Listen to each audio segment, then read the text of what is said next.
when you build that subscriber base and you have someone you're constantly looking to monetize over and over again, there's actually true value there. Yeah, I mean, email's king.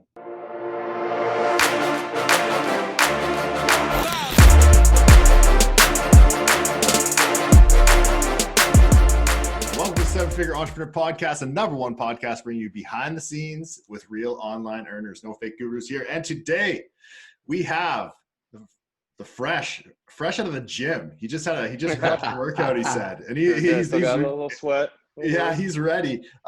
Chris Miquel, and he is going to tell us about where he's from, what he's done. Apparently you're a bit of an OG in the space. You've been doing this for a minute. I've been doing this for a long time. Pushing almost 2 decades, I guess. Wow. That's awesome, man. That's serious, man. Yeah, kind of since the beginning. Done it all. Yeah. Through, the marketing, the development side, kind of a jack of all trades. So, I've seen it all, and things keep on changing, obviously, from back in the day. But, yeah. The way what makes it fun. The way I got started is kind of funny too. I went to school. I was a young kid here. My friends' parents had a lot of restaurant bar establishments. So always, hanging around there, doing some work there at a young age, hanging out at the bars. And I always thought going to college, I was going to be own a restaurant or something. So I went to business school, was getting a degree in business management. Obviously, after a couple years, I realized, what the hell do I need a business management degree to run a restaurant? Didn't make sense. Yeah. So I was already in the business school for a couple of years, and I was like, I can't just switch to another college. So they had, at that time, they still have it now, I guess, Management Information Systems degree, MIS. So it kind of got me, I like computers, so it kind of got the computer, a little bit of programming tied in with business and stuff, and that kind of got me into the tech side of things. And then my last class, my 5th year, I started off as I went 4 years and 1 semester, an extra football season up at Florida State University. And are you in Florida now? I'm in Florida now, South Florida, West Palm Beach. Oh, very cool. Good spot. Nice. Yeah, except it's been raining a lot lately. So, but I got I took 1 class that last semester I was there, and it was Introductory to Building Websites. Interesting. And it was like the first ever website class ever, and it was so basic. I mean, the websites back then, it was just strictly basic code. There was no CSS. There was none of that stuff. That kind of got me into the web game, and things just took off from there. Damn. What was your first really cool. online endeavor, whether you worked for someone else or you did it for yourself? What was the first thing you did? So the first thing I did is, after college, my mom was a mortgage broker, so I went to work with her. I got my mortgage license just to do that for whatever reason, and hated it. I'm not a natural sales guy, so I did that for a little while, and then I was like, it was back then, you're doing all the mailers, trying to get people to call in, or you're cold calling, and I hated all that. So I was like, well, let me build a website, see if I can generate leads. So I built a website called Mortgage Beast, and started generating my own leads through that website. And then I was like, well, I don't want to sell anyway, so let me just generate leads for people. And that's how it turned into me starting to do some lead generation and build that. And that got me away from sales and all that. And I just focused moving forward on the internet. So how did you drive that traffic? Was that Google Ads? Back then it was Google Ads. I just went to Mortgage Beast. Some banner ads. Oh yeah? I just went to mortgagebeast.com. It looks like the site's still up. Was that the one you had? I doubt it. I gave that domain up a long time ago. Gotcha. Well, it's still up and rolling. Yeah, I mean, that was 15 years ago or something. Back then, I didn't know the value of the domain names and stuff like that. So, yeah. Man, could you imagine if we did know? Yeah. Oh, yeah. Oh, crazy. Jesus. Insane. So, but that's how do anything. That's we how just I got buy in. websites. Yeah. Right. That's really cool. So, it's kind of crazy. Yeah. Yeah, the like old school lead generation, the original, man. Like, that's awesome.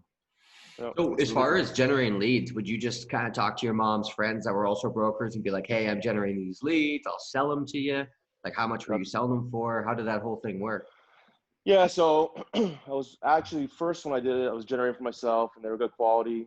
And then I started giving some to my mom, and then from there, I just asked people if they wanted to buy them. I told the manager of the company that I was leaving. I basically wasn't going to do stuff anymore, and he was fine. Obviously, I wasn't a great salesperson, so he wasn't losing much there.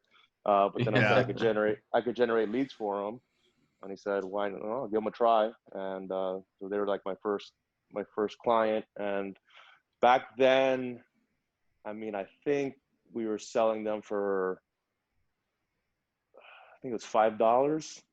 Oh, yeah?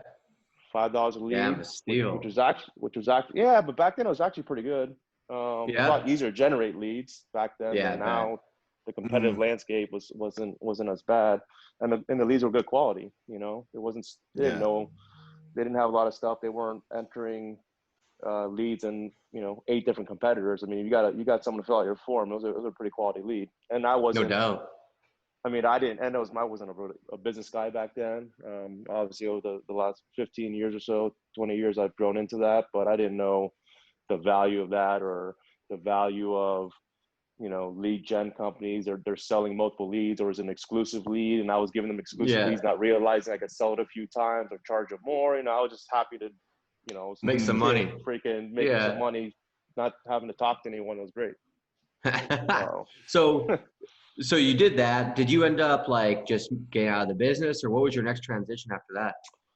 so did that for a while. Then I was on my own for a while, and then I partnered with my current business partner now, Justin Merrill. How long ago was that? It's going on 11 years. Oh, wow. Good for you guys. That's a long business relationship. Yes. So we were looking. I was looking for, like, again, I didn't like the sales side, so it was always like just a couple referrals here and there. So I wasn't really Yeah. scaling as much as I could. So I had to partner with someone. We went to high school together. He was a couple years younger than me. We didn't, not that we hung out a lot back then, but after high school, college, we kind of got back together and doing stuff. And then we just decided he was in sales. He was a yacht broker for a while, did a lot of real estate, a lot of trading goods, if it's boats or cars or stuff like that. So he's a salesman by trade. And I Yeah. partnered with him to handle all the sales and the business side, and I would handle the servicing. So we got together and we actually started an agency with our whole goal at that time was we wanted to build some type of software technology that we could grow off of that and not have to grow people. That kind Yeah. of backfired on us. We started picking up clients and clients and clients, and we had to get more and more employees. So after about 5 or 6 years, we had, I think we're up to 45 employees. Wow. It's a big We team. had, yeah, we had like Was 20. that all in the US or were they outsourced or what? We had 20 here in the U.S. at the headquarters, at our corporate office downtown.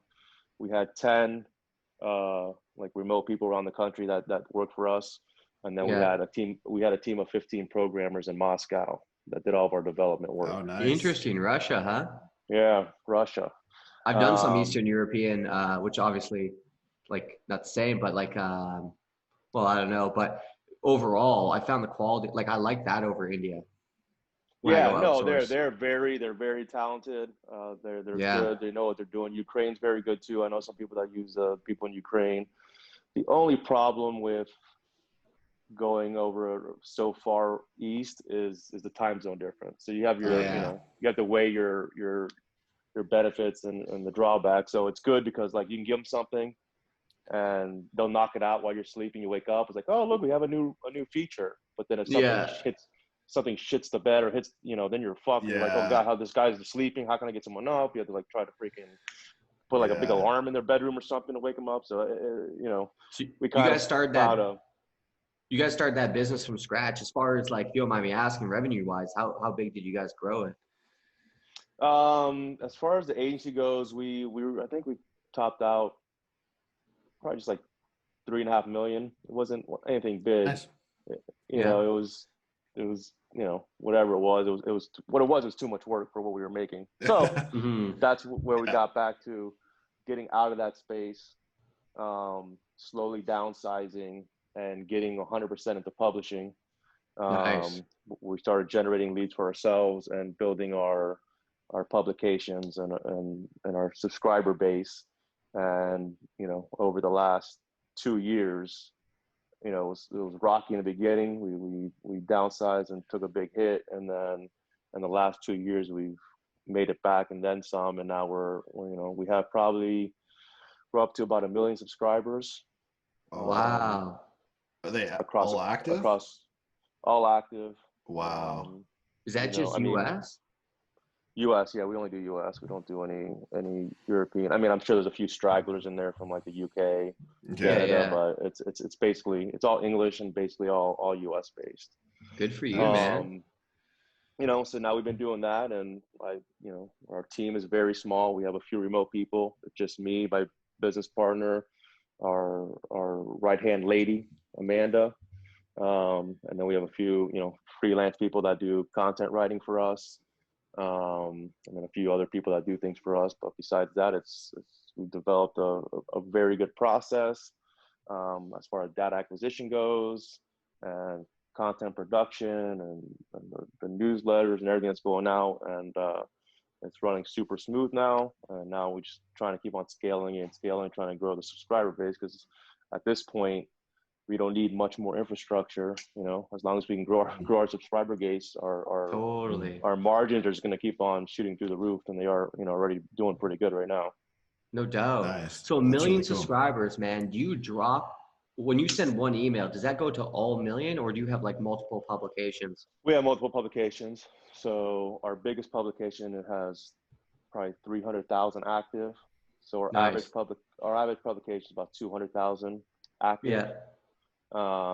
So yeah, we drop them daily. So when we drop them all out, it's about 1 million, but it's across 5 publications, sorry. Nice. What's your main source for getting new subscribers on those publications? We do a mixed bag of tricks. So obviously we're doing media buying. We do a lot of Google GDN, Yahoo Gemini on display. We found that the the leads there are a lot higher quality as far as for email acquisition than you would get on Facebook per se. Facebook generate leads super cheap, but in the end they don't really end up activating, turning into clickers, which are going to make us the money in the long run. Yeah. So we've kind of gone away for that. We still do some retargeting and stuff on Facebook, but as far as our initial top of the funnel, we're hitting GDN and stuff. We also do email buys. So we'll drive, we'll purchase other people's lists, rent their list to send to our lead capture pages and grab leads like that. Nice. And then we do some lead passing along through our publications, where we introduce them to a new publication. Hey, you interested in this? Sign up, things like that. So we kind of blend them. Yeah.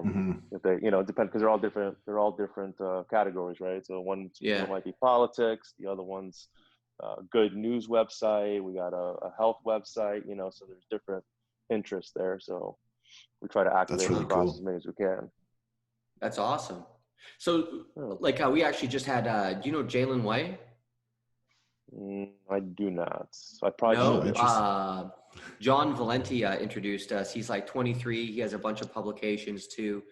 Do you use the same, like, does the same subscriber kind of see stuff from multiple, like, different various publications?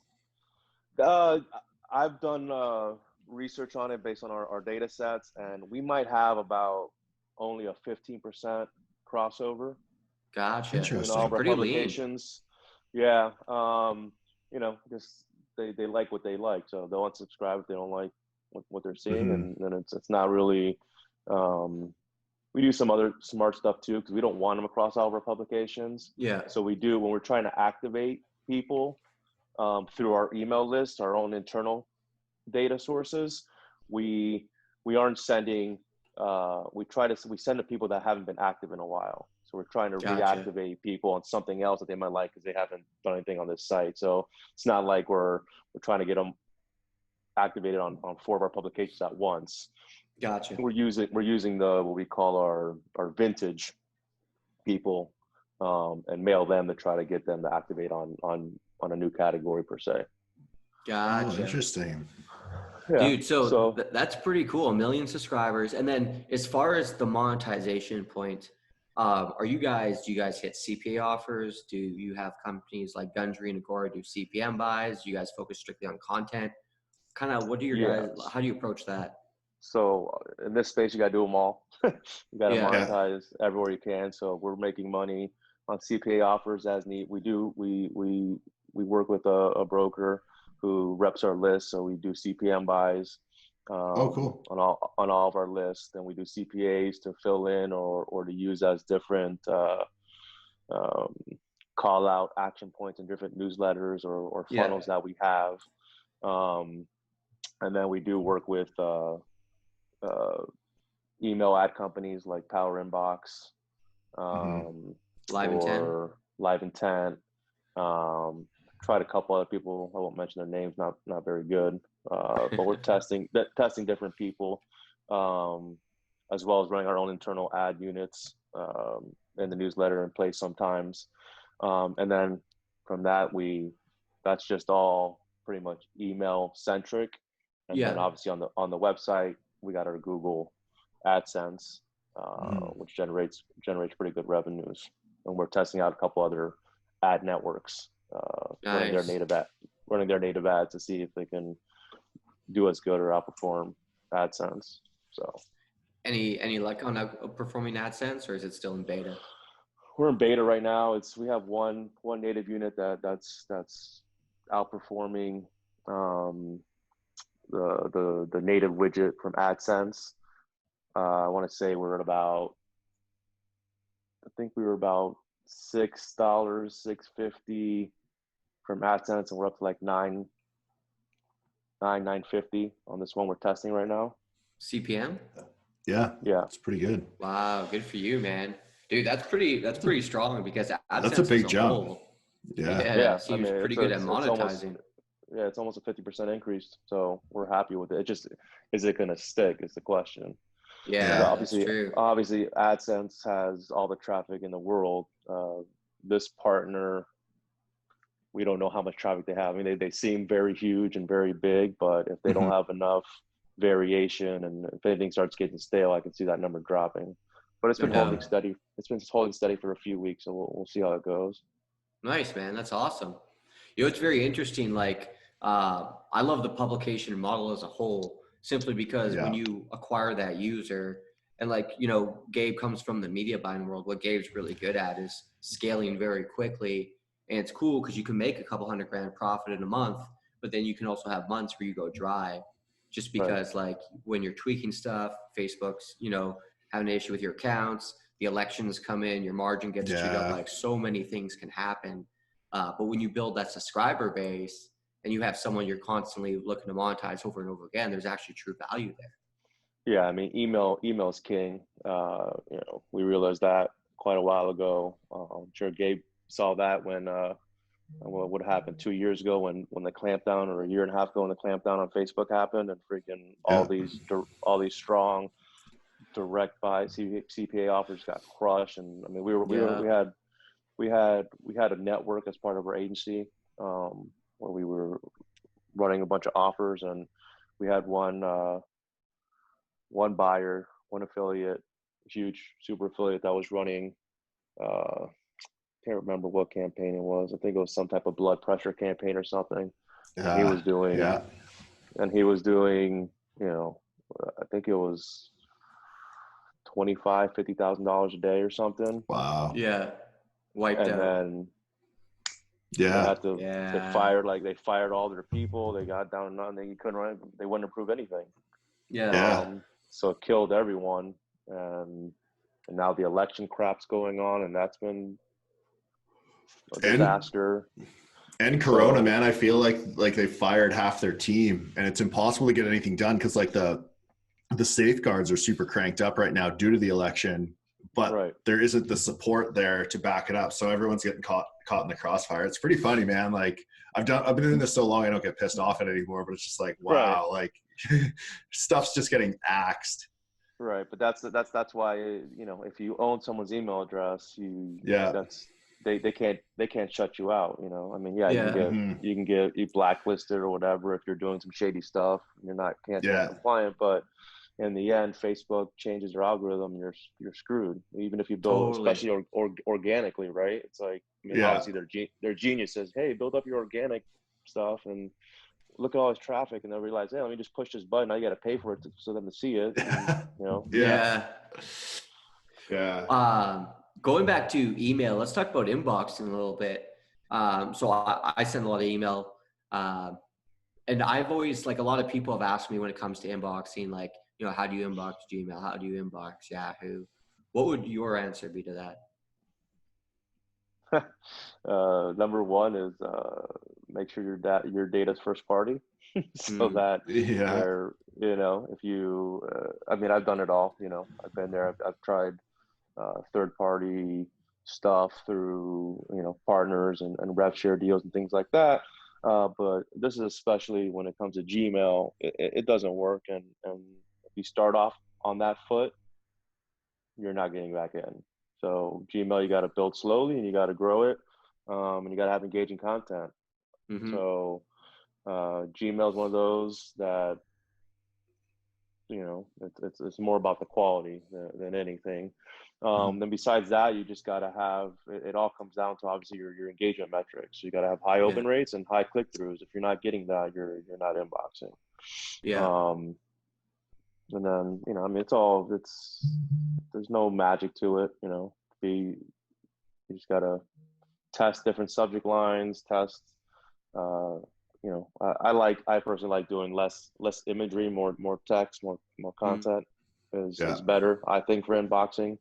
A lot of heavy image, large image ads aren't very effective, especially in Gmail. But there's no magic bullet, in my opinion, for Gmail, besides, slow and steady.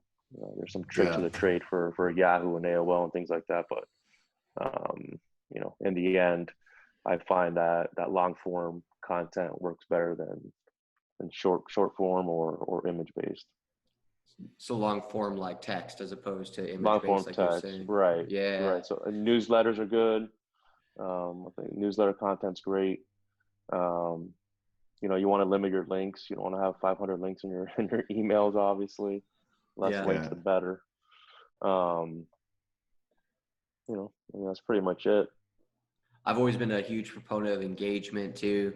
My whole theory is if, Google wants to deliver your message to a user who wants it, all you got to do is prove that. If you have good engagement, they're going to be cool with delivering for you. Right. As far as Google too, like, go ahead.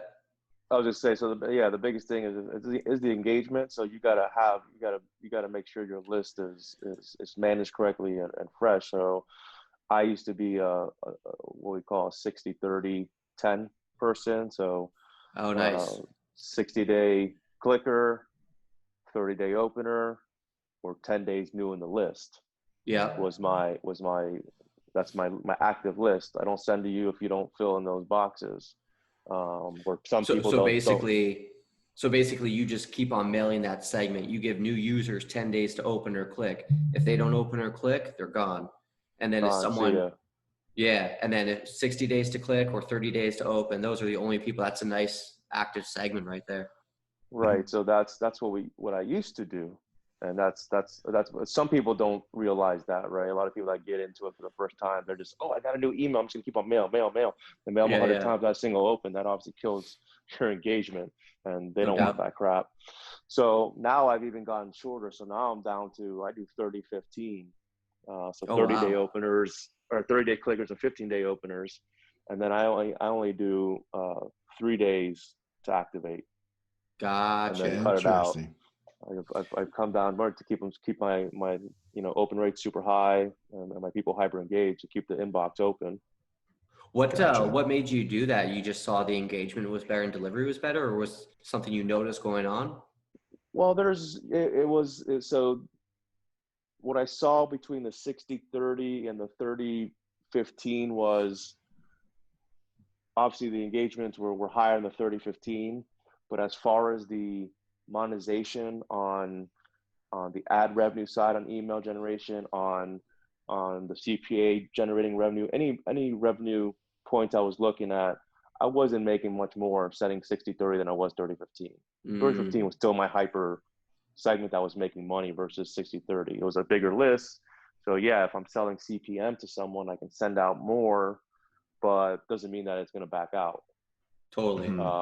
That much more. So you tightened up your segment, and then obviously, go ahead. Sorry. So I tightened that up. And then same thing with the activation. I was looking at the thing, and we're sending at least 2 emails a day. So these people were getting 6 emails in 3 days before they were getting 20. And I looked at it, and most people were activating within the first 3 emails that they received. So why am I going to send them an additional 17 emails if it's just wasting time, and it's lowering my engagement open rates, click to opens and all that for all my others. So it's just, muddying the water. So I just optimize it over the time, and that's kind of what's happened. And then there's been times where the ISPs will clamp down. They just had a clamp down a few months ago or 2 months ago. Yahoo, AOL, and whatever did a little Verizon, a little algorithm update and kind of messed everything up. So we were only sending, to only, I think it was, what was it at that point? I think we were doing 15-7 or something, where we were sending 15 days. Just for that time period? For like 3-4 weeks. Gotcha. Like super tight. Just to keep that engagement up. Get our open rate and engagements up so that I kind of open it up, and then slowly introduce and have to kind of reactivate those older segments to get them back in the engaged thing. But you gotta kind of have to play with that sometimes, because if they make a change, if for whatever reason they don't like what you're getting, they start putting you in the spam folder or junking you, then if you keep on pushing, you're never going to get out of it. So you got to be nimble. Dude, you just explained to people how to get them, like when they start seeing their stuff start to spam, how you get out of it. You just hit your tightly engaged segments. Yeah, and people don't do that, and they hammer it down, and then they're in that play, and that's that old school, affiliate mentality where you burn and churn, right? So this .com sucks. Let me spin up this new one and try to start from scratch again. And that's a disaster, or a lot of work and a pain in the ass. I'd rather just keep my stuff and have them for as long as they can and forever, and not worry about it. I'd rather make a little bit less money now, keep on growing it over time, and then max out at the end, instead of, like you said previously, especially with the media buying, make 200 grand this month and make fucking 10 grand next month. That's right. My life, story of my life. I'd rather make 50 grand the first month and 100 grand 6 months later than 200 grand a month, and keep on working up. Yeah, the consistency. Maybe adding an extra 10-20 grand net on top of it each month, and see how far it can go. No doubt. Dude, that's awesome. Yeah, I've been doing email for, my company's been around, and we're in our 7th year just doing email. And it's been like that. It's grown every year. And so me and Gabe are doing some stuff to build that up on that side of the business as well. I was going to ask you about your email sending infrastructure. Do you do shared, or do you do dedicated IPs, or what's your guys' approach there? So we do a combination. So we do shared. Oh, interesting. We do a lot of shared, but we also have a few dedicated that we use as well. And the reason we do that is just to diversify, like anything else. Like in finance, you diversify your fucking investments, because that's right. If one shits the bed, you're fucking done. So in this case, we just have different methods of what we're doing. Shared is obviously great because it's easier to inbox, especially in the beginning, because you're sharing the quality of that space with everyone else. But you have one bad apple or a few bad apples in that thing, and it ruins it for everyone.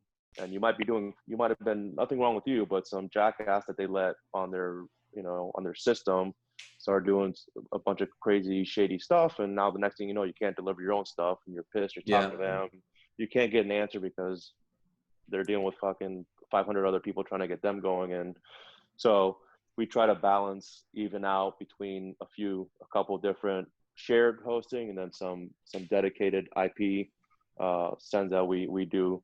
And just, so our publications are kind of spread out between 3 different types of ESPs. Nice. What do you prefer?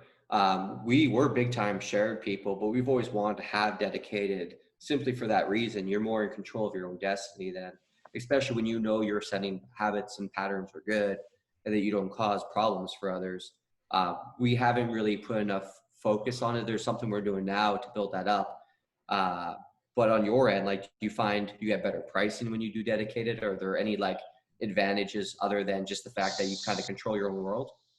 So you're saving a ton of money, right? On a CPM basis, doing dedicated, I don't know, you're looking at, when you're doing shared, you could be 50 cent, obviously lower if you're doing bigger volumes. You could be up to, I know ESPs that are up to $1. But more, I don't know if you ever use Bronto. Yeah. Big e-commerce platform we used to do for our e-commerce sites. So when you're doing dedicated IPs and stuff, you're sending out stuff for 10 cents. Yep. Like imagine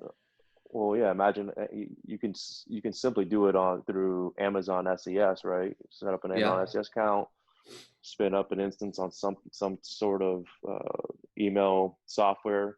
There's, you got OnGage, you got actually buddy JV, your friend JV's got his Earnware platform, John. Yeah. The Earnware platform, I'll plug that for you, buddy. That they can run, Amazon SES on there too.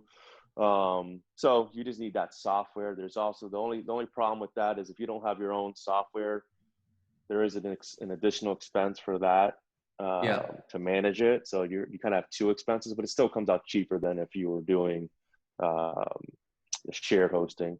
But then you got you have to manage your IPs good. So if you're not doing what I was talking about earlier, you're managing your hyper engaged segments and stuff, and you just set up you purchase some email hosting on, call it Mailgun, and you get some dedicated IPs on there, and you start mailing, and you start junking, and your open rates or whatever, you're done. You're not going to be able to turn that IP around.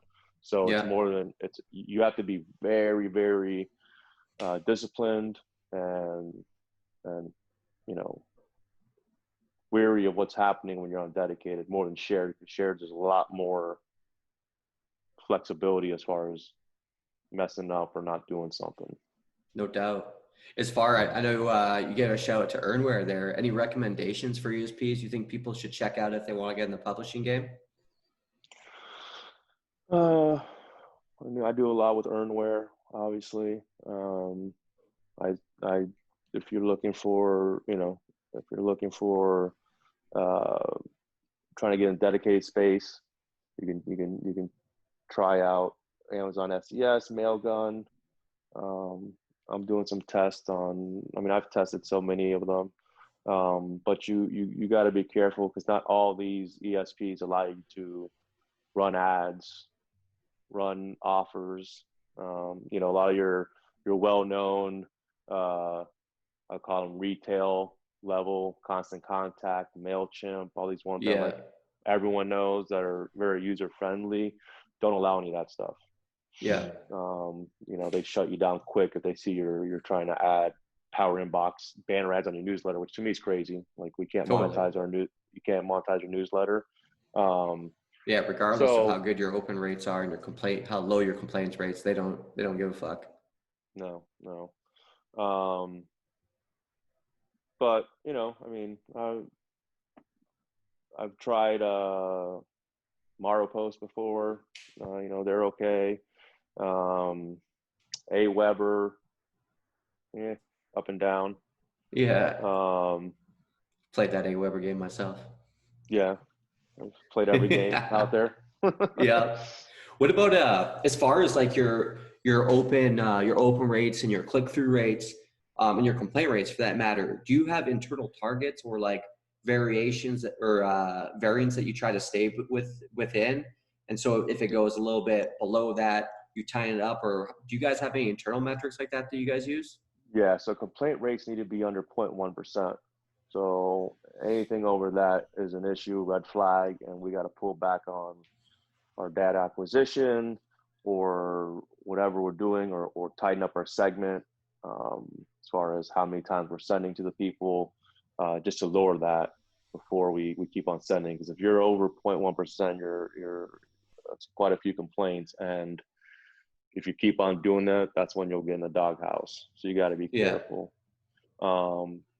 That's really the metrics we look at for Yahoo, AOL, Bell South, Comcast. Comcast is tough. Same with AOL. Those people know how to complain very well. Yes, they make it easy for them to complain, which I don't understand. Just hit the unsubscribe button, please. But the where was I at? So yeah, we look at that 0.1%. We got to try to get it under there if it goes over.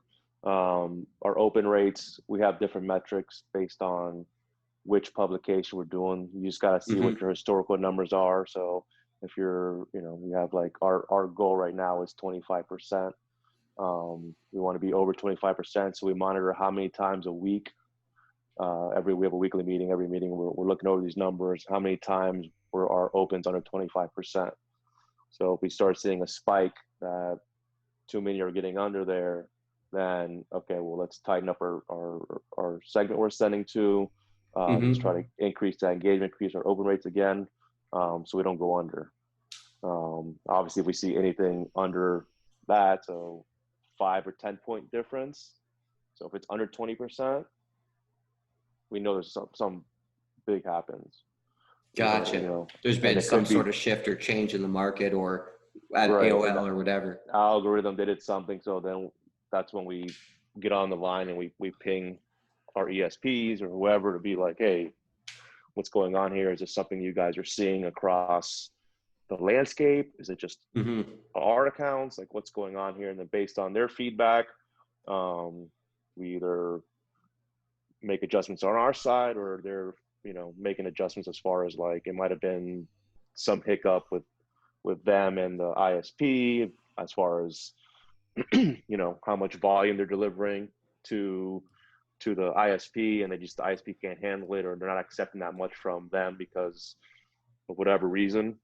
Yeah. So it just gets backlogged and whatnot, throttled. So there's different things. You just got to be in communication with them, see what's going on. Makes sense. But if it is just you, tighten up.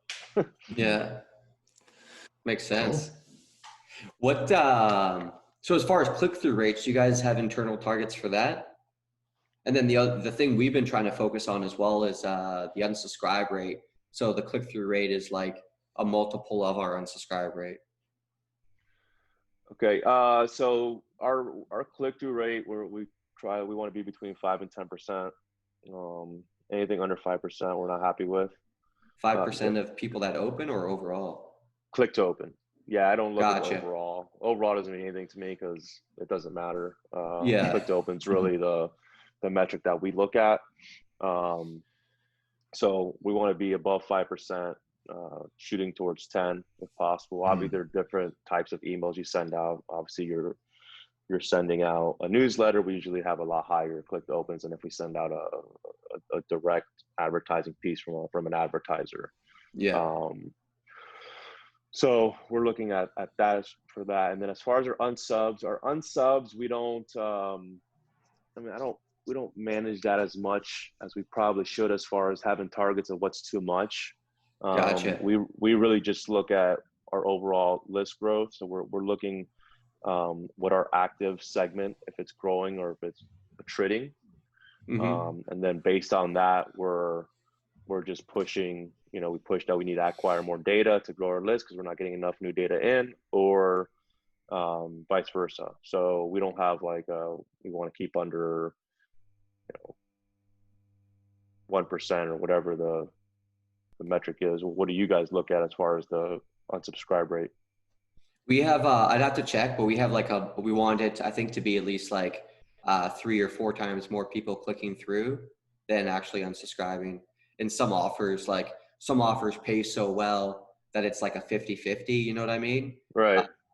But it's always like a kind of a juggling act, like sacrifice some users for like more money that day, or, Right. What is it, right? But I know the guys internally, they have a metric that they use. And most of the time, and there's certain offers too where it's like 20 times, like a lot of things in like kind of like the housing space we find. Right. The click-through rate is like insane, especially in the subprime markets versus the unsubscribe rate. So sometimes if we have a drop where it's like a 50-50, we'll follow it up with one of those just to like get that up. We have some flexibility with some ESPs we use. They're totally pretty much good with anything as long as the metrics are there. And so we always try to do the best we can by them and make sure we're doing that. But yeah, we keep an eye on it. Anytime it gets out of whack, we just like look at the offers, because generally that's where it's coming from. Yeah, we I don't know, for whatever reason, you guys do newsletters too? Yeah. We haven't seen too much of a difference between.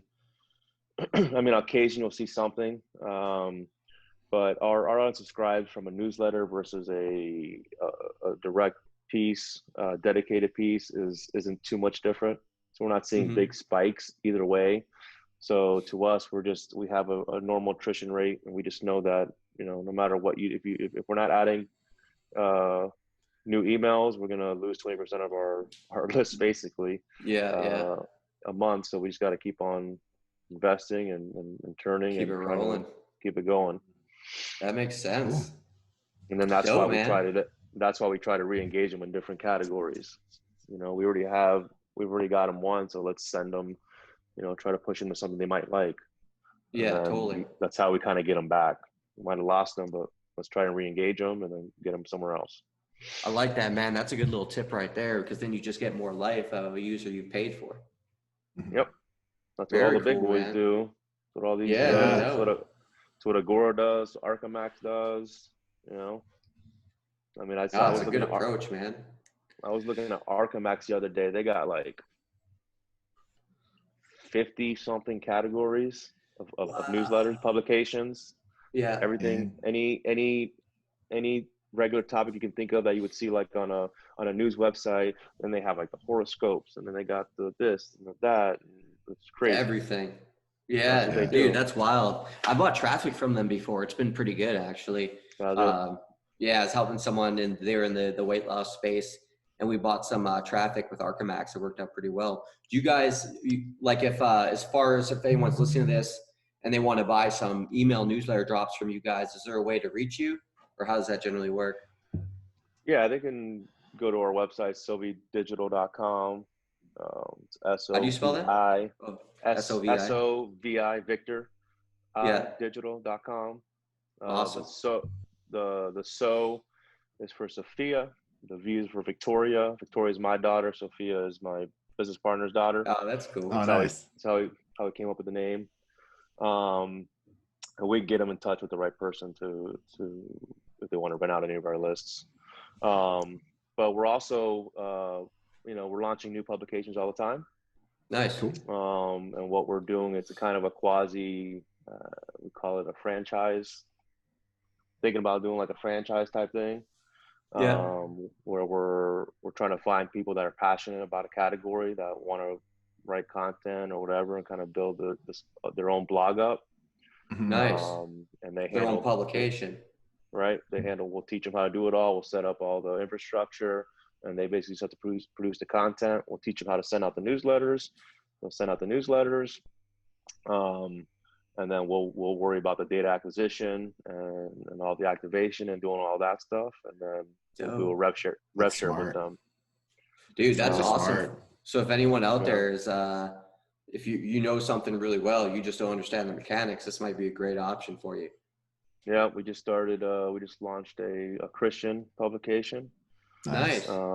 we're looking into talking to people. I don't have anyone solidified, but doing a pet one. Nice. Dude, I bet you that'd be going. huge. That market is crazy. I actually kept on looking over at my dog, seeing what he's doing every now and again. So yeah, that's kind of how we're trying to scale this puppy. Awesome. Nice, if anyone's interested in that, would they go to sovidigital.com as well? Yep. They'll go there. Contact info or form should be there. You can also email me directly at chris@sovidigital.com, CHRIS, same domain at sovidigital.com. Cool. We'll put that below to make it easy for people. Yeah, that way they can find you. Awesome, guys. Well, thank you to everyone for listening today. For everyone watching, please do not forget to subscribe and follow our YouTube and give us a 5-star review on iTunes, Spotify, or Twitter. Yeah. Thanks, guys. Thanks, Chris. I really appreciate your time, thanks man. for being on, bro. We appreciate it, dude. Great talking with you guys. Take care. Yeah. Later. Likewise. All right.